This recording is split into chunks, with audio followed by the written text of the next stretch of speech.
Hello, welcome back. Today we're taking a little gander at our no sleep. The story is called My Wife Continues to Peek Around the Furniture and Around Corners, and I Don't Know What to Do. Enjoy. My wife, Lynn, and I have been together for 6 years and married for 11 months. Our entire history together has been very normal, and never once have I noticed any weird behaviors or red flags. I can't stress enough how out of character this whole thing is for her. Lynn is very kind, intelligent, and thoughtful. She's always been the no-nonsense type of person. Being childish or trying to scare me is not something she'd normally do. She doesn't even like watching horror movies. When we first started dating, she agreed to watch The Shining with me because she knew how much I loved horror. She was so scared that she didn't even make it through half of the movie before we had to turn it off. She isn't into anything creepy and has never been into pranks. It's just not her cup of tea. And that's fine. But that's what's so strange about this. It's just so unlike her. I should also add that she never had any mental issues, and as far as I'm aware, it doesn't run in her family. I know some people are able to hide their mental health problems, but in the 6 years we've been together, I think I'd have seen some sort of sign. 2 months ago, I was in the kitchen making myself some coffee before work. I was running a bit late that morning and knew I wouldn't be able to make it to Dunkin' Donuts for my morning fix. I took a sip of my coffee as I hurried down the hall towards the front door, when I happened to notice Lynn peeking at me from around the corner ahead of me. I could only see her eyes and a strand of her long, dark hair hanging against the wall. The rest of her body was concealed behind the corner. I nearly spilled my coffee when I saw her. I did burn the shit out of my lips. "Jeez, Lynn," I said, wiping a few drops of coffee from my pants. "You scared the shit out of me." She immediately popped out of view like a little kid that had been caught. I heard her scurry off towards the living room, and by the time I got to the front door, she was out of sight. It was really weird and just totally out of character for her, like I said, but I also found it kind of funny that she was being more playful and a little less serious. I shouted that I loved her and called her a weirdo. As I shut the door behind me, I heard her laughing. Okay, so this automatically has me on edge. I'm just kind of like, wait a minute. This is a huge thing. Either she had a huge traumatic head injury, or Lynn ain't Lynn. If you catch my drift, she ain't this dude's wife. That's a little spooky, a little creepy. Her behavior was a bit odd, but it certainly wasn't something to call a priest over. Forgot about it by lunch, and by the time I got home, she was her normal self. I didn't bring it up, and neither did she, and life went on. The next incident happened 3 days later. It was around 2 a.m., and I had woken up to get a drink. I was standing at the kitchen island, jug of OJ in hand, when I felt a strong feeling that I was being watched. For whatever reason, I looked down at the floor and saw my wife's smiling face staring back. She was peeking at me from the other side of the island, staring up at me with wide, unblinking eyes and grinning like the Cheshire Cat. I screamed, I'll admit it, not out of irritation, but fear. For some reason at that moment, I was scared. Okay, I'd have been fucking terrified. I would have noped the fuck right out of there and be like, no thanks. Okay, wife, I love you. We're a team, right? I'm gonna go. At the sound of my scream, Lynn scuttled backwards out of my view, her hands and feet smacking the tile floor as she hurried out of the kitchen on all fours. I didn't run after her, or even yell after her. I just stood there frozen in shock, wondering what the fuck had possessed her to do that. It took me a little longer than I'd like to admit to go back upstairs, but I eventually did. When I got to our bedroom, Lynn was lying on her side, asleep, or at least pretending to be. Stood there for a while, watching her breathing to be sure she really was asleep. I had the feeling she might jump out at me at any moment as I got into bed, but she didn't. I climbed into bed and she didn't even move. Her breathing was soft and deep, and I was starting to wonder if I'd dreamt the whole thing. The next morning, I waited for her to come down for coffee, and after handing her a mug and kissing her cheek, I decided to ask her about it. "What was that about last night?" I asked, keeping my tone light so I didn't offend or embarrass her. She frowned over her cup of coffee, shaking her head like she had no clue what I was referring to. You were peeking at me again from over there," I said, pointing to the spot on the floor by the kitchen. She followed my gaze, and when she looked back at me, she burst out laughing. She laughed so hard that I couldn't help but join her. You creep me the fuck out sometimes, you know that? I said. She giggled and set her cup on the counter and wrapped her arms around my neck. You creep me out all the time, so I guess we're even, she teased. We said our goodbyes and left for work. As I drove, I kept thinking about how creepy it had been seeing her grinning at me from behind the island like that. The sounds her hands made on the floor as she crawled away. I told myself she was just trying to be silly, just trying to join me in my love of all things horror. It's not like I was afraid of her, but still, it didn't sit right with me. I started seeing her peeking at me more and more. Sometimes she'd peek out from behind the couch or living room curtains. Once she even managed to get inside her grandmother's old trunk that sits in the foot of our bed. I might not have even known she was there at all had the trunk's old hinges not given her away. She had the lid propped up just enough so that only half of her face peeked through. She had been grinning like an excited toddler. It was unnerving. I didn't even know what to say to her. All I could do was stare. When I finally found my voice, I asked her why on earth she was doing this. She didn't answer. But she had slowly closed the lid, shutting herself inside the trunk. I just walked away, feeling disturbed. Okay, so at this point, I think it would be a good time to call up your local priest, invest in about 50 different crucifixes, get some sage, start burning that shit all around the house, because there's a demon that is possessing your wife. I think if your wife is doing weird shit like this and is locking herself in a trunk, get out of there. Probably a good move. Just bye. I'm out. No thanks. Bye. I didn't understand why she was doing it, but it clearly made her happy. I just hoped she would tire of this game quickly. Lynn didn't peek at me for the next 2 weeks. I started to think she was done with her weird prank, and I was relieved. We were watching a show on Netflix one night, and I jokingly said that I hadn't seen her peeking at me lately, and that she must have given up on her spy game. She looked at me with a small smile and said, "Maybe I've just gotten better at it." I didn't say anything, but I wondered whether or not she was joking. For the next few days, I couldn't stop thinking about what she'd said. Was she still peeking at me when I wasn't looking and I just hadn't noticed? And if so, what the hell was she getting out of this?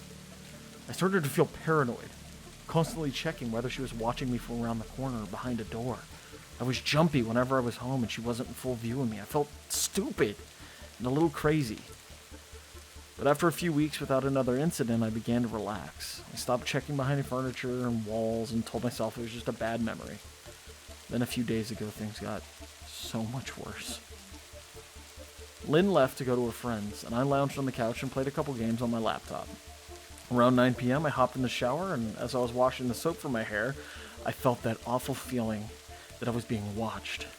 I slowly opened my eyes and almost had a fucking heart attack.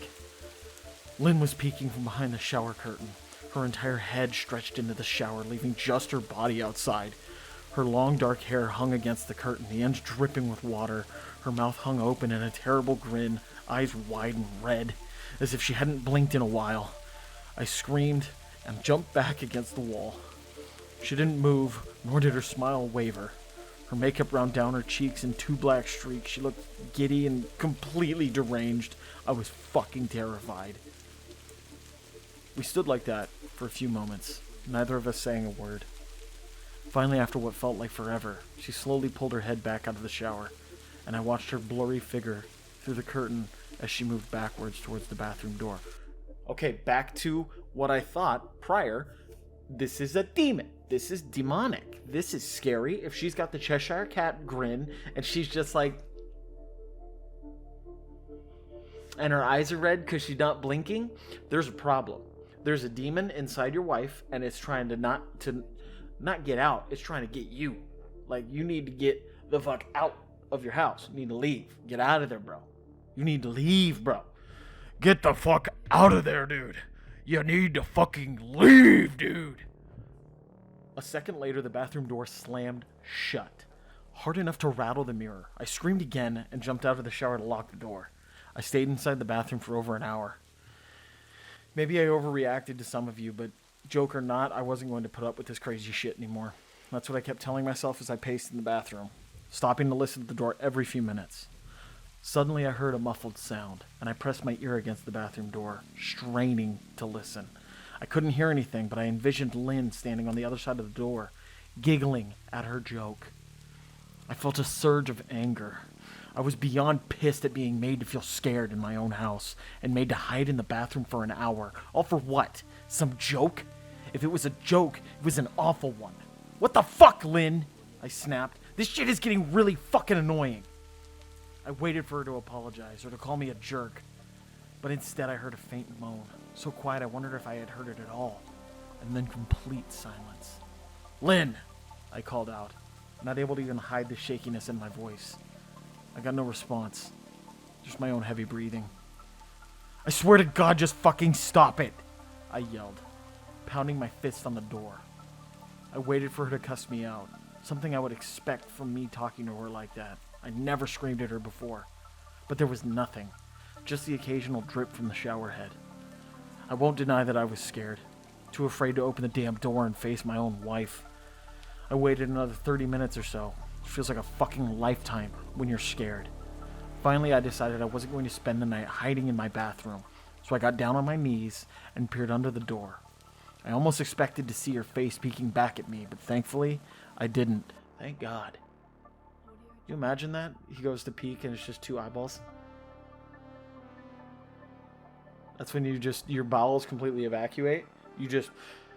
I'm shitting. Oh, God. I could see straight down the hallway to the top of the stairs, but no Lynn. I didn't know if I should be happy about that or not.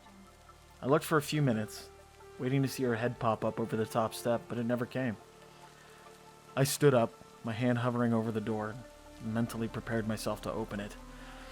I slowly turned the lock with shaky fingers and was about to yank it open when I heard a sound that still makes me feel nauseous when I think about it. A moan louder than before, but this time I was able to tell just where it was coming from.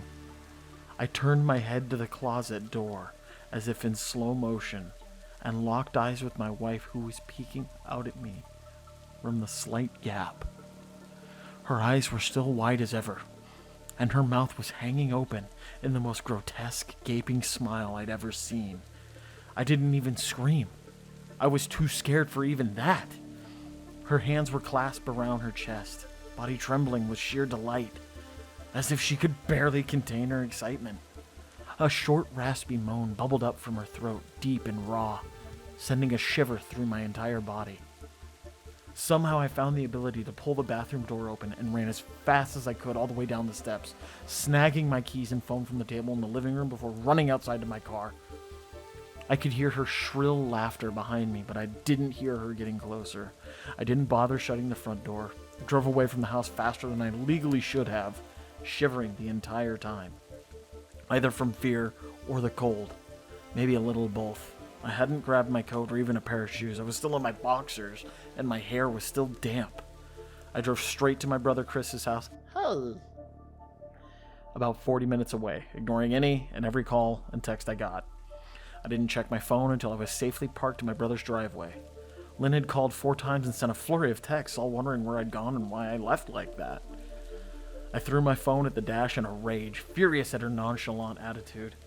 My brother and his wife were surprised to see me, especially dressed in just a pair of boxers, but told me to stay as long as I needed. Chris lent me some clothes and asked me what happened. I told him Lynn and I had a fight, but didn't get into the details. I didn't want him to think I was overreacting, leaving my wife over a prank, even if it was a strange one. I mean, hadn't I encouraged her for years to lighten up instead of being so serious all the time? I had wanted her to relax and loosen up, but this was definitely not what I'd had in mind. I tried to sleep on the sofa, but my brain wouldn't let me sleep. Every time I closed my eyes, I saw Lynn's face staring at me from inside the closet. Knowing she'd been in there with me the entire time made my skin crawl. She'd never left the fucking bathroom at all. Instead, she slipped inside the closet and slammed the bathroom door shut to fool me. The mere thought of going back home gave me anxiety. I tossed and turned, unable to sleep. Chris ended up giving me a sleeping pill, so I was able to get at least a little rest. My sleep was filled with terrible dreams, all of Lynn's smiling face. I woke up just as the sun started to rise. My sore body ached from the sofa, and I felt drained. I knew I'd have to call Lynn at some point, but I didn't know what to say to her. I wouldn't be going home unless she gave me her word she'd never do any more creepy shit. I just wanted my wife back. Her normal, serious self never looked so good to me. I was contemplating calling her and telling her that when that familiar feeling came over me. I was being watched. I was staring at the ceiling, my heart in my throat. I didn't want to look away, but the longer I ignored the feeling, the worse it got. My eyes drifted away from the ceiling almost on their own. Her face was pressed against the window, beside the couch, staring down at me with that same gaping smile. Drool dribbled down her lips, leaving 2 long streaks down the glass. I didn't know how long she'd been there, but something told me she'd been there quite a while. Possibly all night. I didn't bother screaming. Though I was afraid, anger trumped any fear I had felt in that moment. I jumped from the couch and pounded my palm against the glass. "Lynn, are you crazy? What the hell is wrong with you? Just go home!" I shouted. "Now!" She didn't move, and her ghastly expression never changed. If anything, her smile only grew, as if she'd never been more elated. I could hear Chris and his wife moving around upstairs, as if Lynn could hear them from her place outside. Her head twitched slightly in their direction. She began to close her mouth slowly. Chris called my name from upstairs, obviously concerned. I turned to see him and his wife Rebecca hurrying down the steps. When I turned back to the window, Lynn was gone. The only sign she'd been there at all was the 2 streaks of drool still dripping down the glass. "That's icky. Just, eh. Ugh. Oh, it makes me have, ugh. I don't know if I have cotton mouth or what, but that's just icky. Just drool streaks? Ugh. Yeah, yucky." I called out of work that day and turned my cell phone off. I didn't want to face Lynn. Just talking to her was too much for me at that point. I really started to believe something was irreversibly wrong with her, that no matter what promises she made, we'd never be the same again. The thought saddened me to my core. I cried most of the morning. By noon, I figured I was ready to confront her. Give her one last chance to explain herself. I could at least give her that after 6 years, I told myself. I turned my phone on and saw dozens of texts she'd sent, all from a seemingly concerned wife. "Can we talk? I love you. Please call me. I'm really worried. Can you answer? Just come home." And more of the same. All texts telling me she loved me and she wanted me home. How worried she was. Not a damn one addressing the crazy shit she pulled, like she hadn't been acting like a character from a Stephen King book. Even her texts were different. She normally texted novels just to tell me to pick up a loaf of bread. You think she'd have more to say to me after her bizarre shenanigans. I know it probably seems childish to some of you who are miles away from this situation, but if you saw the way Lynn had looked at me, how she scampered away on all fours like some wild animal, grinning at me from inside the closet like a lunatic, then I think you'd find that my reaction was warranted. I ended up staying with Chris and Rebecca for another night. I didn't wake up yesterday until afternoon, and thankfully I didn't see Lynn's face watching me through the window. I don't want to pry, because it's not my place, but is this fight something that can be mended? Rebecca asked. She'd made us both a sandwich for lunch, and I knew she just wanted to breach the subject without seeming to be nosy. I don't know. She's like a different person, I said, choosing my words carefully. I still wasn't ready for her or Chris to know the full extent of the batshit craziness I had been dealing with. People change, Ben, but she's still the same woman you married. Maybe you both just need to talk through your issues. Whatever's going on, I'm sure it can be fixed. She said, ever the peacemaker. I think it's beyond that now. I don't think talking would help. I just don't trust her, I said. The words stung in my heart. I missed and loved my wife, but how could I live with someone like that? Living in constant fear didn't sound too appealing. Lynn loves you. She has to be absolutely crushed, she said. I don't know about that, I said. Well, she certainly seemed like it to me. I've never seen her so upset. Very much unlike the Lynn I know, Rebecca said, shaking her head sadly. It took a full minute for her words to really sink in, and when they did, I felt dread worming its way through my skin. Wait, what do you mean? You saw her? You saw Lynn? I asked, my mouth suddenly dry. Rebecca nodded casually as if the fact wasn't nightmare fuel. Maybe for her it wasn't.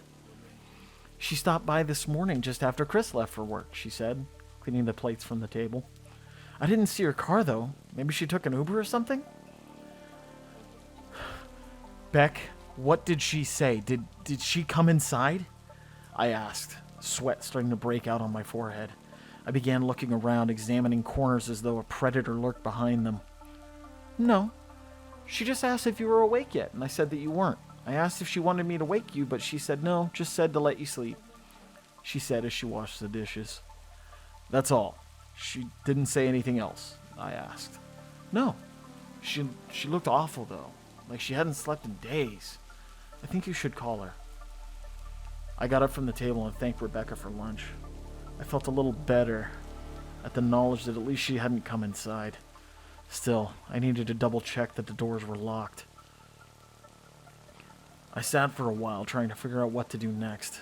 I didn't want to go home, but I felt that I owed it to Lynn to help her if I could. Hadn't I sworn an oath to love and honor her through sickness and in health? Clearly, she was very sick. If she was sick, which I truly believe she was, I had to try and get her the help she needed. But I didn't even know where to start. I didn't want to call the police, and besides, what the hell was I going to tell them? That my wife was peeking at me? That she was being creepy? As bizarre as she'd been, she still hadn't committed any crime. Not yet, anyways. The police would have probably said that I was overreacting, but this wasn't some prank. It felt wrong. Dangerous, even. Like something sinister lurked beneath her smile. I knew as her husband I was well within my rights to have her committed. But what if she simply acted normal in their presence? She'd obviously been able to fool Rebecca into thinking she was just a concerned wife. As long as the doctors didn't find her a danger to herself or others, then they'd have no choice but to release her after 72 hours. I felt lost and overwhelmed. So I did what any husband in my position would do. I called her mother. I called her mom. How's that, Lynn? I'll call your mom, and I'll tell on you. Bitch. I didn't want to. Believe me, her mother, Marianne, and I were never on the best of terms. We'd never fought or anything like that. She just wasn't a very warm person, and wasn't really easy to get along with. She hardly ever smiled, and when she did, only her lips would move into a thin-lipped smile, leaving her eyes as blank as before. She gave off this aura that felt like she was permanently on the offensive. I'd only met her twice, and both times were for such short visits that I got the impression she didn't approve of me for her daughter. Lynn always ushered us out quickly, as if she didn't want me to feel uncomfortable, which I was grateful for. Being in her mother's company felt almost unbearable, like walking on glass. I was glad when we moved 3 states away so we didn't have to see her often. I was happy to avoid the woman, but I needed her help. I really didn't want to talk to her at all, but I had to talk to someone, and someone who knew Lynn better than I did, so I grit my teeth and did what I had to do. Yes, she answered, already sounding irritated. Marianne, it's me, Ben. Do you have a minute to talk? I asked. I could hear her cluck her tongue in irritation. I'm in the middle of writing some checks, but if you insist, I suppose I can spare a moment. What is it that you want to discuss, Benjamin? She said coolly. It's about Lynn. She's been acting strangely, and I was just wondering if you had any idea whether there was something. I was quickly interrupted. It's a bit difficult to follow your rambling, Benjamin. What is it that you want from me? She asked. I could almost see her standing there in her thin sweater and slacks, tapping her fingernails impatiently on the table. I wanted to know if you'd ever noticed any odd behavior, or possibly any mental health issues, I asked. There was a long, uncomfortable pause that I couldn't tell was because she was just thinking or something else. Finally, after a few seconds, she spoke. I'm not sure if this is one of your jokes, Benjamin, but if so, I don't find the humor in it. Now, I do have business to attend to, as I've said, so if you don't mind, she said, but I cut her off before she could get rid of me. Marianne, it's not a joke. I'm sincerely concerned about Lynn's mental health. Her behavior has been very erratic lately. I'm very worried about her, and I figured as her mother, you would be as well. I said, my frustration evident in my voice. If you are truly concerned, then I suggest you get the health professionals involved. I don't know what you expect of me. She snapped. I could tell she was seconds away from hanging up, and for some reason I was desperate not to let her. I had the feeling that she knew a lot more than she was letting on. Please, if not for me, do it for Lynn, I tried. I heard a faint, shaky intake of breath as if she were trying to hold her steely persona together, but failing. Marianne, what's wrong? I started. Benjamin, I don't know what to tell you. My only advice would be to seek professional help. Do not call here again. Goodbye. I tried to call out to her, but she'd hung up. I tried to wrap my head around the call and her refusal to help me. Even if she didn't like me, why wouldn't she want to help her own daughter? Couldn't understand that. I tried to replay the conversation, desperate to find something I missed. After a while, I almost gave up, until I remembered her last words to me. Seek professional help. She'd said those words with a bit of urgency. I could have just been grasping at straws, but no, I was sure her voice had changed ever so slightly when she'd said that, as if they were important. Okay, so her mom, kind of a bitch. She's kind of a jerk. He raises a very good point. Like, if your daughter, or I should say your daughter's husband, calls you and is like, hey, real quick, does she have any history of, like, schizophrenia or, like, early onset Alzheimer's or, BPD or, anything of those sorts? And the response of the mom is like, don't call here again. Seek some help, prick. Goodbye. There's a problem. Like, what? What parent would do that with their kid? So she's got to know something. This has to be something, like, maybe she conjured a demon and was, like, trying to get, like, $50 on a scratcher. And she sold her daughter's soul to the demon. She's like, here you go. You have it. Give me that $50. What had she meant? I assumed she'd been referring to medical professionals, but maybe she was referring to someone else. Someone that she didn't, for some reason, feel comfortable saying directly. Or maybe I was just desperate. I waited for Chris to get home, and after a very long and exhausting conversation with him and Rebecca, I convinced them that Lynn truly needed psychiatric help. I didn't tell them everything. I wasn't prepared to go into it yet. But I told them about our last encounter, how she'd hidden in the bathroom, peeking at me from the closet. They were obviously shocked, but thankfully they believed me. They too just wanted to help her. Still, they didn't think it was all that serious. Weird, maybe, but not dangerous. They just kept saying that Lynn had to be playing some kind of weird joke, maybe for YouTube? YouTube. She's doing stuff for YouTube. That's all it is. Rebecca had offered, if only half-heartedly. Chris didn't think we should involve the police just yet. He offered instead to go with me, and I readily accepted. He reasoned that calmly talking to her, trying to coax her into going willingly, was the best recourse. I agreed to do it his way. At least I wouldn't be going into that house alone. We drove over this morning, just after breakfast. There was no way I was going at night. When we pulled into the driveway, my stomach began doing somersaults. Her car wasn't there, but I still didn't let my guard down. The front door was ajar, and for a split second I thought we'd see her eyes staring through the gap. I was shaking and starting to sweat. Chris, however, was fine. He waited for me to open the door, his hands in his pockets like he was going on a fucking stroll through the park. I envied his ignorance. I pushed the door open and was immediately hit with the stench of rot. Chris smelled it too, and he walked in the house behind me with his nose scrunched up. What do you guys use to clean the floors around here? Shit? Chris mumbled. Shut up, I said, my eyes darting around for any signs of Lynn. The house was deadly quiet and dark despite being 10 in the morning. All the curtains were closed up tight, refusing to allow any sunlight inside. If I hadn't left it just 2 days prior, I'd have thought the house to be abandoned. We moved through each room, carefully checking any places she might hide, occasionally calling her name. "Why the fuck are you looking under the couch?" Chris asked eventually. "Aren't we looking for your wife?" He was looking at me like I was a moron. "Let's just go upstairs," I whispered. He shook his head, but followed me up the stairs to check the bathroom and spare bedroom. On the way up, my shoes crunched over a piece of glass that looked like to be littered over a few of the steps. I noticed that one of Lynn and my wedding portraits that hung on the wall along the staircase had been smashed. The frame hung crookedly, all the glass removed. I stared at the picture, a lump forming in my throat. We had taken the photo just after leaving the church, after saying our vows. She looked so beautiful in her white gown. I looked at Lynn's beautiful face. I never dreamed her face would ever be a source of terror for me.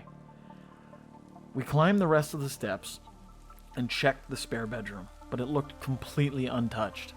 I was hesitant to go into the bathroom, my fear from that night coming back to me all at once.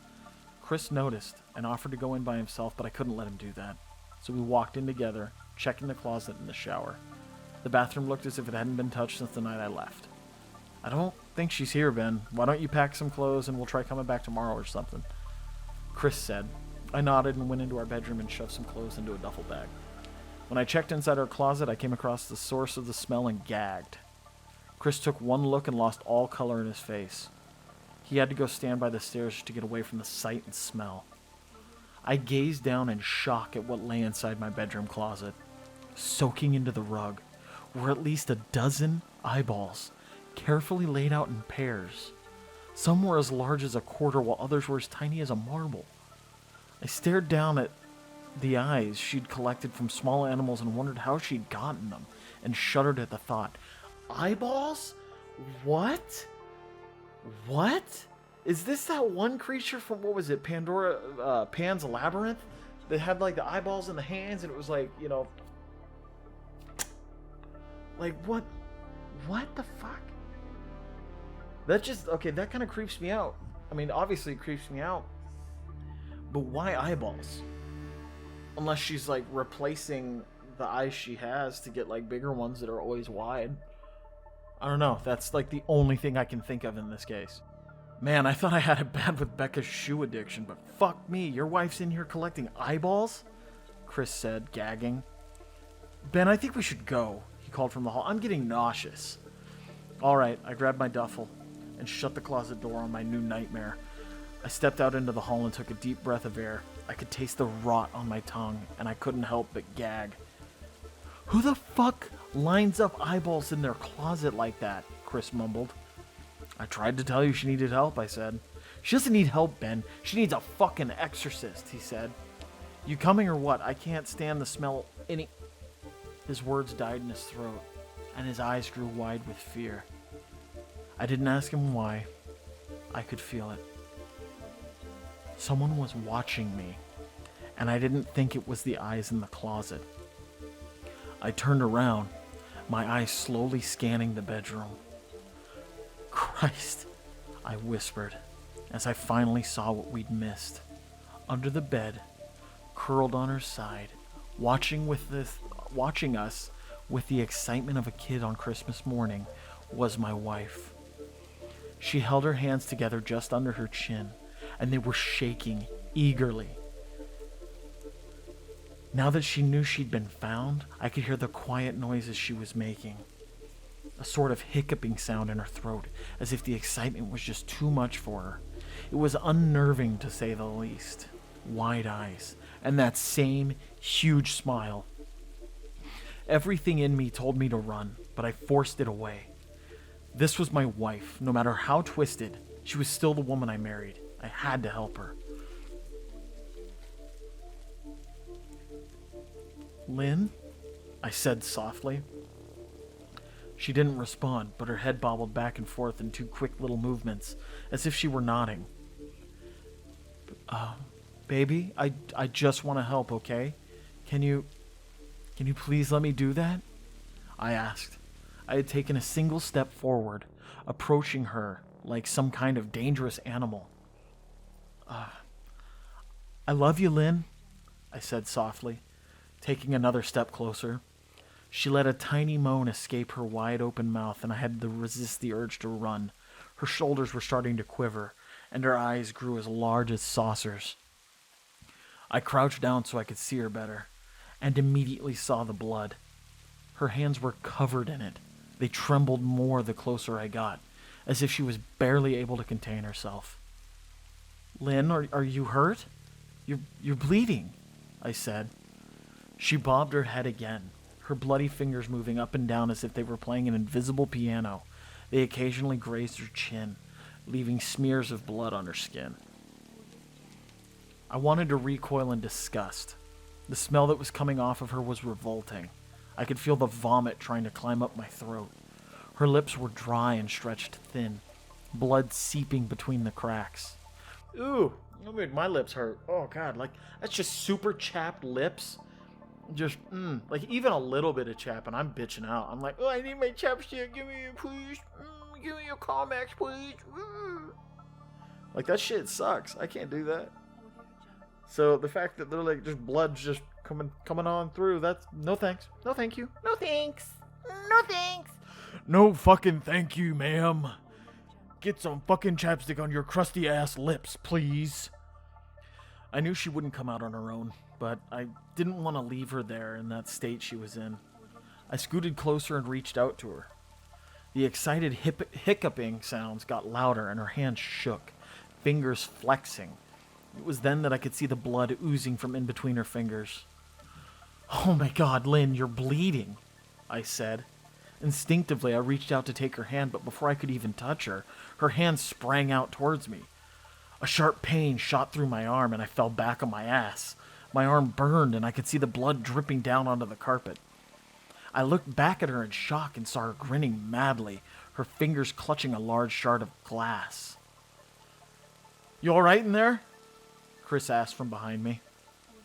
I turned my head slightly and nodded to him, cradling my arm to my chest.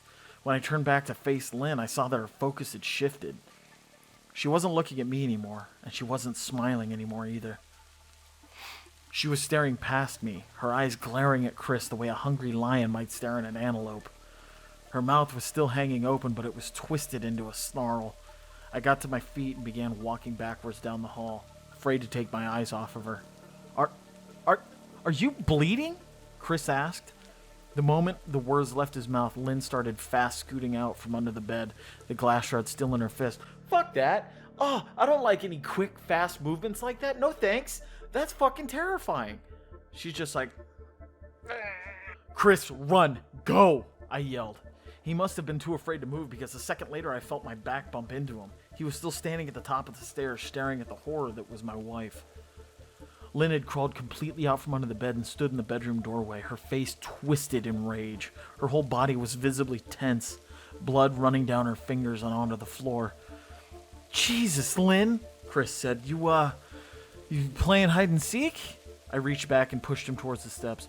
"Move your ass, Chris," I said as quietly but firmly as I could. Lynn bobbed her head in fast, sharp motions and began to grin, stretching her mouth open wider and wider so that her chin seemed to touch her chest. I heard Chris mutter a prayer, and then he was running down the stairs. I stood at the top of the steps, stuck between the love for a woman who clearly needed serious help and self-preservation. "I only want to help," I said, choking back tears. Her eyes focused on me once again as she slowly lifted the glass, holding it out in front of her. And then she started sprinting towards me, grinning with utter excitement. Thankfully, my body took over and I flew down the stairs, skipping 2 or 3 at a time. I made it to the front door before I felt her leap onto my back, wrapping her arms around my neck, her mouth open next to my ear so that I could hear those terrible hiccuping sounds up close. I shook her off of me, knocking her to the floor. I felt a searing pain in my back as she went, but I tore open the front door and bolted to my car. Chris was standing in the front yard talking on the phone with the police. I didn't say a word. I just ran to my car and jumped in. Chris took the hint and followed me, still on the line with 911. I watched the rear view mirror. Sure, I'd see her there, running after us, but I never did. I went straight to the ER and got 11 stitches in my arm and 3 on my back. The police asked a lot of questions and went back to the house to do a search, but of course, Lynn wasn't there. They advised me to stay with a friend or relative for a while and to file a restraining order as soon as I could, but none of those things would matter. Somehow I just knew. I dropped Chris off at home and went to a motel an hour away. Wanted to put as much distance between me and Lynn as I could. This is where I've been for the last 4 hours. I thought maybe the police would find her. Maybe they'd get her the help she desperately needs, but now I don't think so. Because 40 minutes ago I got a text from an unknown number. Just 3 words. I found you. And a picture attached. The picture was dark and grainy, but I instantly knew what it was. There was no mistaking my wife's eye. I started typing this out immediately after. I don't know what to do. I'm alone, and I'm scared. And I can't help but feel that I'm being watched. Okay, so that was fucking scary. What the fuck? How could you imagine? This is a woman you've been with going on 7 years, 6 years, 11 months, and out of nowhere, because again, the way it sounds is there was nothing that spurred it. Out of nowhere, she just starts playing a game. It's like, oh wow, she's lighting up. She's acting a little quirky, a little weird. And then it progressively starts getting more and more intense as the days pass. And it gets to a point where you're just like, I can't fucking do it. I'm out. I'm gone. Okay, bye. And then it just gets to a point where she's trying to kill you. Like, the thing that threw me through a loop is that she was out at a friend's house, but then, like, she was at the home. So I guess my confusion is, like, was this Lynn? Or was this something that, like, took over Lynn? Because it never really came back. I don't know if maybe I just read through it and missed it, but did it say that Lynn came back? Or was it just the fact that, oh, she was going to a friend's house and, like, that's the whole ploy? She was going to a friend's house, didn't really go to throw him off. Maybe that's what it is. But that was fucking intense. That had me, I'm a little puckered up right now, if you know what I'm saying. But I really enjoyed this. This was a good story. I'm going to have it posted down below so that you can read more from this author. I'm not quite sure if they've done any more things, but if they haven't, I think they should. Because the pacing of the story was good. It just kind of progressively kept getting a little more intense, and it never was just like, oh, and she blabbed me. It was like the only time she had ever acted and done something like actually was the last 5 minutes of the story. So I think the pacing for that was fucking awesome, and I really hope this person does way more stories like this, or if they have, I don't know. But if you've read this story before, post a comment, let me know if I missed some stuff, if I'm just a dum-dum, or what.